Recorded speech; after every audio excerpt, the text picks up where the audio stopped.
up there and do your. I'm saying 5 minutes. Yeah. Yeah, we can do a one-minute warning, right? Good afternoon, everybody. We're going to get the press conference started in 5 minutes. 5 minutes. My apologies.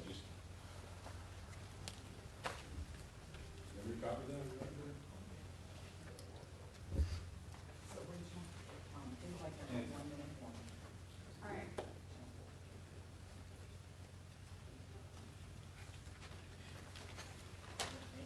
It's always one brand new person. But I spoke it, and the problem is it's hard to type the message in. Yeah.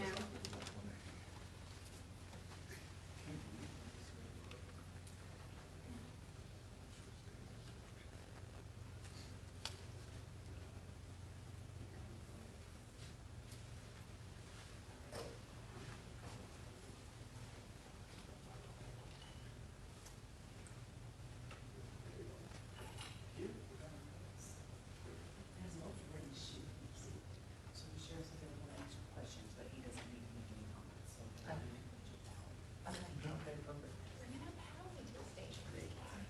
Okay, perfect.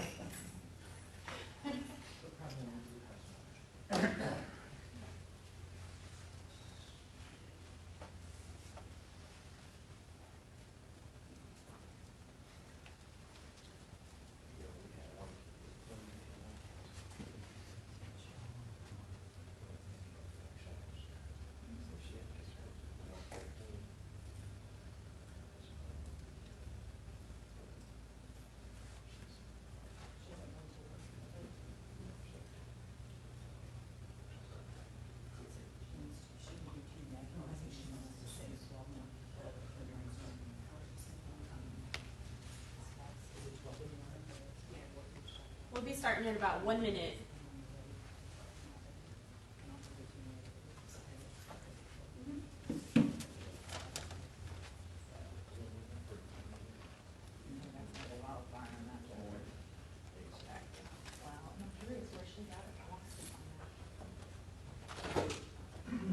Russell's Bridge, here in 1 minute.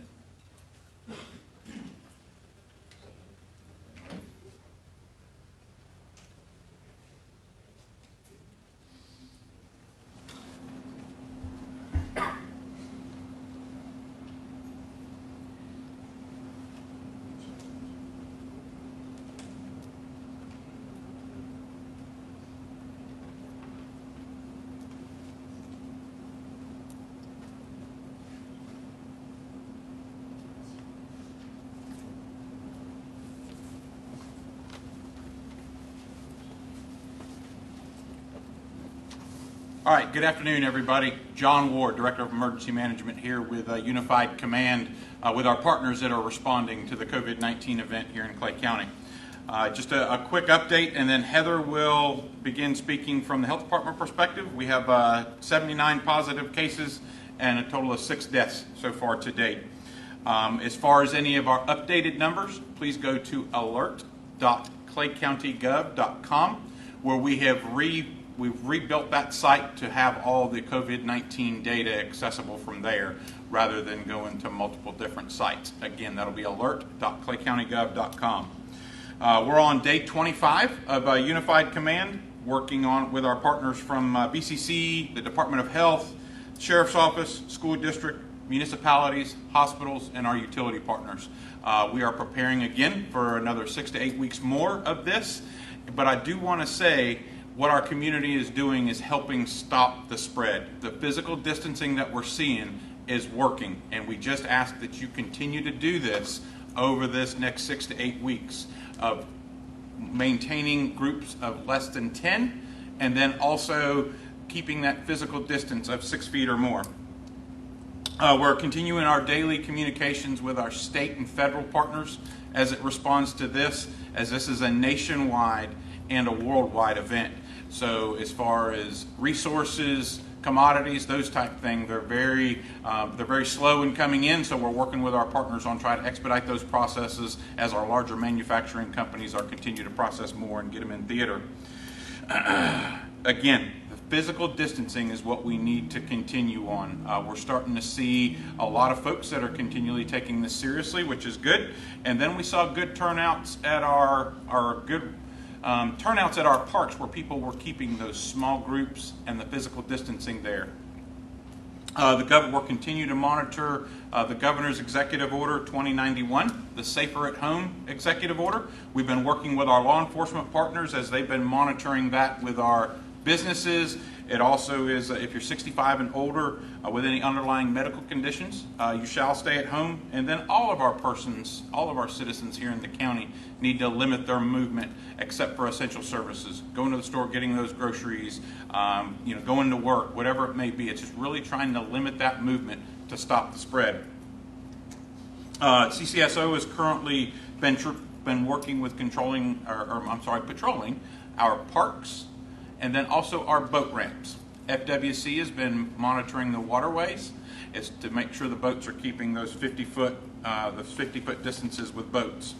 One thing I would like to say is CDC has developed guidance for our EMS providers, or for when you call 911. The dispatchers that answer the phone are going to ask you a multitude of questions as far as to help them be able to respond to you. And it also allows our first responders to have PPE on to protect you and to protect our responders that are responding to this. So please don't hesitate to answer those questions, whether it's temperature, travel, anything along those lines. It's truly going to help us be able to respond appropriately and protect our first responders also.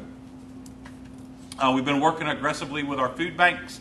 We still have our 6 food banks that we're continually supplying food, and I'd like to thank our volunteer partners that are running those food banks for continually providing this service. As we know this demand is going to increase, we're planning accordingly to increase the commodities that are coming out into our food banks so they can continue providing the needed food for our community.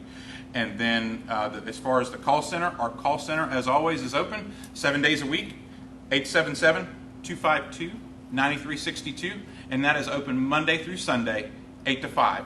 And then our website again is alert.claycountygov.com. Clay County, thank you for helping us respond to this event. Now I'm going to call up Heather Huffman, the Director of the Health Department. Thank you, John, and thanks for your partnership during this. So I just want to give a couple updates today. So we are at 79 cases as of the 11:30 update, 6 deaths. I want to give you a little bit of the other testing numbers. We've done 1,097 tests, and over 1,000 of those were negative, 1,014. So again, the best way to get that information is from floridahealth.gov to the COVID-19 website. There is a dashboard on there. It's updated twice daily, 11:30 and 6:30. To where you can get that latest information, not only on the tests and the positives, the negatives, also by county level, and you can also get them down into zip code level within the counties. So again, those are the best places to get. I just wanted to give a little bit of information on rapid testing. I know the national news and some of your media outlets have been talking about the rapid tests that are coming out there and what's available. So we currently are still using, through the Bureau of Public Health Labs and the guidance to the Florida Department of Health, we're still continuing to use those PCR tests. Those are consistent and the most accurate, useful tests to drive public health and clinical action. So at this point, the Department of Health is not currently using any rapid test and testing for antibodies. There's a little bit of hesitance with those and some concern, so we want to move forward and continue to use the most reliable for our clinical decisions. Again, social distancing, physical distancing is going to be the most helpful thing to mitigate the strategies that we have out there for mitigating the COVID-19. At this point, I'll introduce Howard Wanamaker, the county manager. Okay, thank you, Heather. Good afternoon, ladies and gentlemen. Thank you, John. Thank you, Heather, for your latest updates. We continue to work with federal, state, and local leadership in our response to this COVID-19 pandemic. I also want to take a moment to thank our first responders out there, doctors, nurses, health department staff, for caring for those that are infected. It has been a long month with many weeks ahead. Thank you. We must all do our part to stop the spread of this virus and protect others, especially those most vulnerable. Please stay at home unless it is absolutely necessary to venture out to fulfill essential services or conduct essential activities. We will all get through this together and, most importantly, recover faster if we all practice physical distancing. Let's stop the spread of this virus together. Thank you. Now we'll open up for questions. I think one of the questions some folks may have had asked is that when it comes to churches, what is the county doing in reference to churches?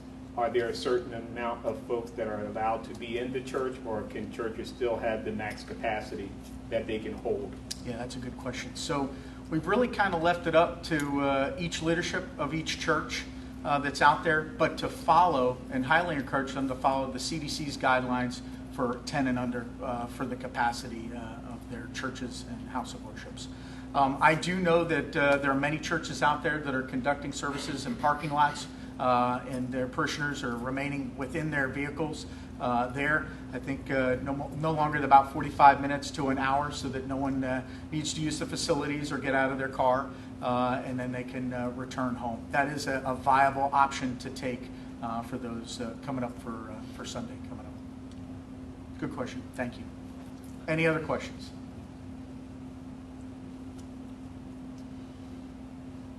Okay, thank you all.